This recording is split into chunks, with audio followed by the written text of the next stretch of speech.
এই পৃথিবীর সব সৌন্দর্য, সব সুখ, সব আরাম যদি এক জায়গায় জড়ো করা হয়, তবুও তা জান্নাতের এক টুকরো দৃশ্যের সমান হবে না। কল্পনা করো এমন এক জগৎ যেখানে নেই দুঃখ, নেই কষ্ট, নেই কোনো ভয়, শুধু শান্তি আর অনন্ত সুখ। পৃথিবীতে আমরা যে ভালোবাসা, সৌন্দর্য আর স্বস্তির স্বপ্ন দেখি, জান্নাতে তা বাস্তব হয়ে আমাদের জন্য অপেক্ষা করছে বহু গুণে বেশি মহিমান্বিত রূপে। পৃথিবীর ফুল কিছুদিন পরে ঝরে যায়, কিন্তু জান্নাতের ফুল কখনো ঝরে না। পৃথিবীর ফুলের সৌন্দর্য একসময় শেষ হয়ে যায়, কিন্তু জান্নাতের ফুলের সৌন্দর্য কখনো কমে না। এখানে সুখ ক্ষণস্থায়ী, সেখানে সুখ চিরস্থায়ী। এই ক্ষণিকের দুনিয়ার জন্য আমরা কত কিছু করি, অথচ চিরস্থায়ী জান্নাতের জন্য কতটা প্রস্তুত আমরা।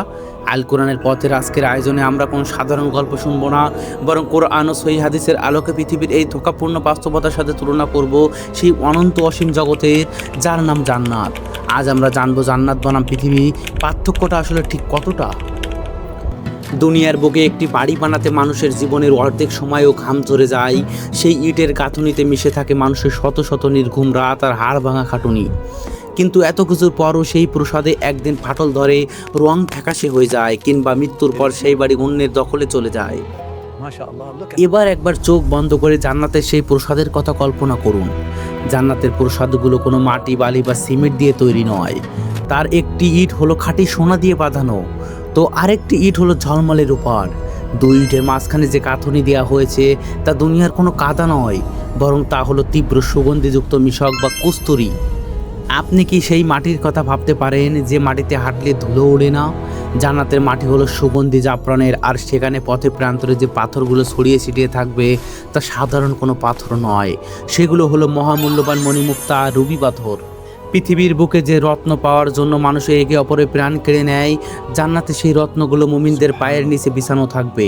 পৃথিবীর সবচেয়ে দামি প্রসাদের দিকে তাকিয়ে দেখুন, আর জান্নাতের সেই ঐশ্বর্যের সাথে মেলাতে চেষ্টা করুন।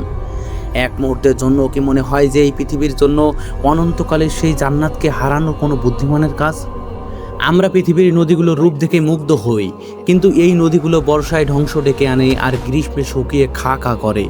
কিন্তু জান্নাতের নদীগুলো কেমন? কোরআনে বর্ণনা অনুযায়ী জান্নাতে এমন নদীর পানি প্রবাহিত যার স্বাদ ও গন্ধ অনন্তকালেও বদলাবে না। সেখানে আছে স্বচ্ছ খাঁটির মধু নদী, আছে সুস্বাদু দুধের নদী, আরও আছে এমন সুরার নদী যা পান করলে পৃথিবীর সুরার মতো কেউ মাতাল হবে না, বরং অন্তরে এক স্বর্গীয় প্রশান্তি নেমে আসবে। সবচেয়ে বিস্ময়ের ব্যাপার হলো এই নদীগুলোর কোনো পাড় বা খাত নেই।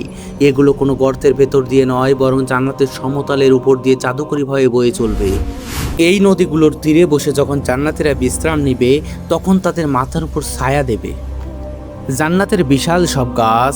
জান্নাতের তুবা নামের এমন একটি গাছ আছে যার ছায়ায় একজন দ্রুতগামী অশ্বারোহী 100 বছর ধরে ছুটে চললেও তার শেষ সীমানায় পৌঁছাতে পারবে না। জান্নাতের প্রতিটি গাছের কাণ্ড হবে খাঁটি সোনার। এই পৃথিবীতে ফল খেতে হলে আমাদের কষ্ট করে গাছে উঠতে হয় বা কিনে আনতে হয়। ফলের ভেতরে পোকা থাকে যা স্বাদ নষ্ট হয়ে যায়, কিন্তু জান্নাতের রেশমি গালিচায় হেলান দিয়ে আপনি যখন কোনো ফলের কথা কেবল মনে করবেন, গাছের ডালটি সসম্মানে আপনার মুখের কাছে নেমে আসবে। আপনি একটি ফল ছিঁড়ে নেওয়ার সাথে সাথে চোখের পলকে সেখানে ঠিক একই রকম আরেকটি ফল গজিয়ে যাবে। কোনো ক্লান্তি নেই, কোনো অপেক্ষার প্রহর নেই। মানুষের সবচেয়ে বড় অহংকারের জায়গা হলো তার রূপ আর যৌবন, কিন্তু পৃথিবীর এই যৌবন বড়ই বিশ্বাসঘাতক। 20-30 বছরের মাথায় চামড়া ভাঁজ পড়ে, চুলে পাক ধরে, আর শরীরে নানা রকম রোগে আক্রান্ত হয়ে পড়ে। আমরা যতই প্রসাধন ব্যবহার করি না কেন, আমাদের শরীর ঘামে, দুর্গন্ধ ছড়ায়, আর প্রতিদিন মলমূত্র ত্যাগের মতো নোংরা কাজের মুখাপেক্ষী হতে হয়। কিন্তু জান্নাতে প্রবেশ করা মাত্রই মানুষকে এমন এক পরিপূর্ণতা দেয়া হবে যা সে দুনিয়াতে কখনো কল্পনাও করতে পারেনি।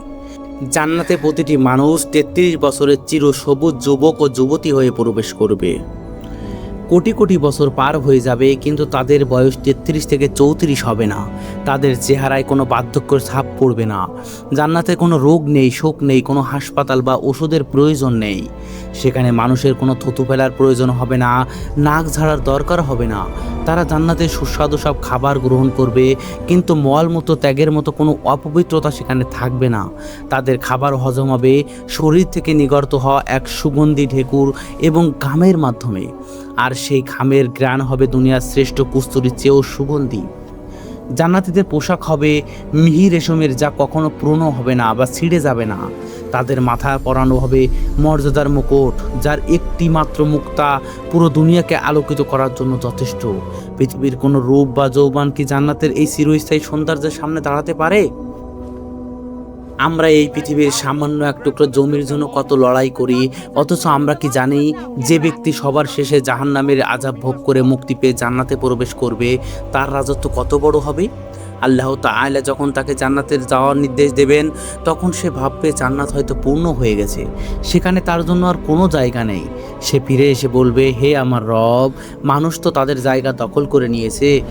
তখন আল্লাহ তাকে বলবেন, তুমি কি এতে সন্তুষ্ট হবে যদি তোমাকে দুনিয়ার কোনো একজন রাজার বিশাল সাম্রাজ্যের সমান জায়গা দেওয়া হয়? সে বলবে, হ্যাঁ হে আমার রব। তখন আল্লাহ বলবেন, তোমাকে সেই রাজার সমান, তার চেয়ে দ্বিগুণ, 3 গুণ, 4 গুণ এবং 5 গুণ রাজত্ব দেওয়া হলো। বান্দা তখন খুশিতে আত্মহারা হয়ে বলবে, হে আমার রব, আমি সন্তুষ্ট। আল্লাহ তখন বলবেন, তোমাকে এর সাথে এই পুরো পৃথিবীর সমান এবং তার চেয়েও 10 গুণ বড় রাজত্ব দেওয়া হলো। সুবহানাল্লাহ। একটু গভীরভাবে চিন্তা করুন, যে মানুষটি সবার শেষে জান্নাতে যাবে, যার আমল সবচেয়ে কম, তার রাজত্ব যদি আমাদের পৃথিবীর 10 গুণ বড় হয়, তবে যারা জান্নাতুল ফেরদাউসের অধিবাসী হবেন, নবী রাসূলের প্রতিবেশী হবেন, তাদের রাজত্ব কতটা বিশাল হবে। এই সামান্য পৃথিবীর ধোকায় পড়ে আমরা কি সেই অকল্পনীয় বিশাল রাজত্বকে হেলায় হারিয়ে ফেলছি না? আজ আমরা এমন এক সময়ে বসবাস করছি যেখানে কিয়ামতের আলামতগুলো আমাদের চোখের সামনে একের পর এক প্রকাশ পাচ্ছে। শেষ সময় খুব দ্রুত আমাদের দিকে ধেয়ে আসছে। চারিদিকে দাজ্জালের ফিতনার মতো এক মায়াজাল তৈরি হয়েছে, যা সত্যকে মিথ্যা আর মিথ্যাকে সত্য হিসাবে মানুষের সামনে তুলে ধরেছে। হারাম জিনিসগুলোকে আজ খুবই আকর্ষণীয়, আধুনিক ও প্রলোভনশীল করে দেখানো হচ্ছে, আর হালাল ও সৎ পথে চলাকে দেখানো হচ্ছে অত্যন্ত কঠিন হিসাবে। ঠিক যেমন দাজ্জাল যখন আসবে, সে তার সাথে জাহান্নামকে জান্নাতের মতো সুশোভিত করে দেখাবে, আর সত্যিকারের জান্নাতকে আগুনের মতো ভয়ঙ্কর করে উপস্থাপন করবে।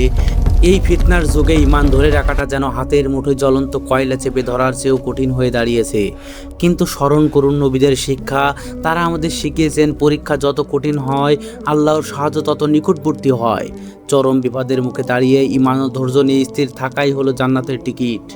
দুনিয়ার এই চাকচিক্যময় মরিচিকার পেছনে না ছুটে যে ব্যক্তি নিজের নফসকে নিয়ন্ত্রণ করবে এবং আল্লাহর উপর তাওয়াক্কুল করবে, এই কঠিন পরীক্ষায় সেই উত্তীর্ণ হবে।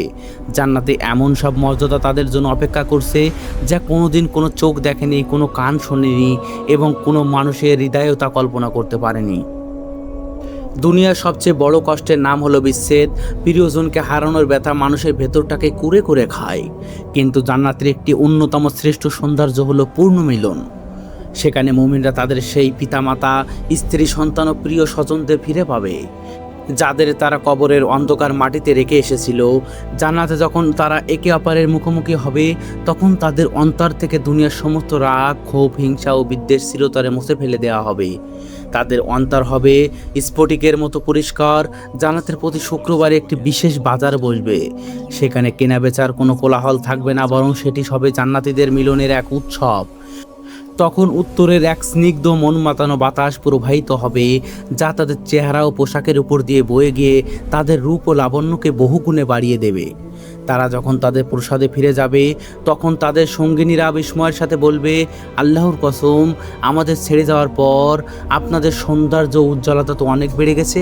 তখন তারাও মুগ্ধ হয়ে উত্তরে বলবে, আল্লাহর কসম, তোমাদের রূপও তো আমাদের অনুপস্থিতিতে বহুগুণ বৃদ্ধি পেয়েছে। এই অনন্ত ভালোবাসা, চিরন্তন রূপের ছটাকে পৃথিবীর কোনো ক্ষণস্থায়ী সম্পর্কের মধ্যে খুঁজে পাওয়া সম্ভব? জান্নাতের বাতাসের গাছের পাতাগুলো যখন একে অপরের সাথে দুলতে থাকবে, তখন সেখান থেকে এমন এক স্বর্গীয় সুরের সৃষ্টি হবে, যা শুনে জান্নাতবাসীরা আত্মহারা হয়ে যাবে। জান্নাতের এত সব নিয়ামত, এত অকল্পনীয় সৌন্দর্য, সব কিছুই মিলান হয়ে যাবে একটি মাত্র ঘটনার সামনে। জান্নাতের সবচেয়ে বড় উপহার, সবচেয়ে বড় সৌন্দর্য সোনার উপর প্রাসাদ বা সুস্বাদু খাবারই নয়।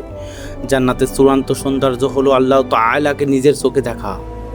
যেদিন জান্নাতবাসীরা পরম শান্তিতে তাদের নিয়ামত উপভোগ করতে থাকবে, তখন হঠাৎ করে উপর থেকে এক ঐশী নূর তাদের আচ্ছন্ন করে ফেলবে।